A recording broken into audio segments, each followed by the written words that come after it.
আসসালামু আলাইকুম আমার বাগানি ভাই ও বোনেরা। দুটি গাছ সামনে নিয়ে দাঁড়িয়েছি।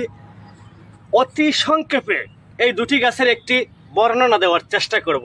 এটি হচ্ছে হাইব্রিড জলপাই। জলপাই গাছ উৎপাদনের ক্ষেত্রে আমরা তিনটি পন্থা অবলম্বন করি। একটি হচ্ছে বীজে, আরেকটি হচ্ছে ক্লিপ গ্রাফটিং, আরেকটি হচ্ছে গুটি কলম। এটি হচ্ছে গুটি কলমের গাছ। এবার আসেন মূল কথায়, এদিকে একটু আগান। আমার কিছু কিছু ভাই বলেছিলেন এই গাছগুলোতে নাকি ফুল হয়, ফল হয় না।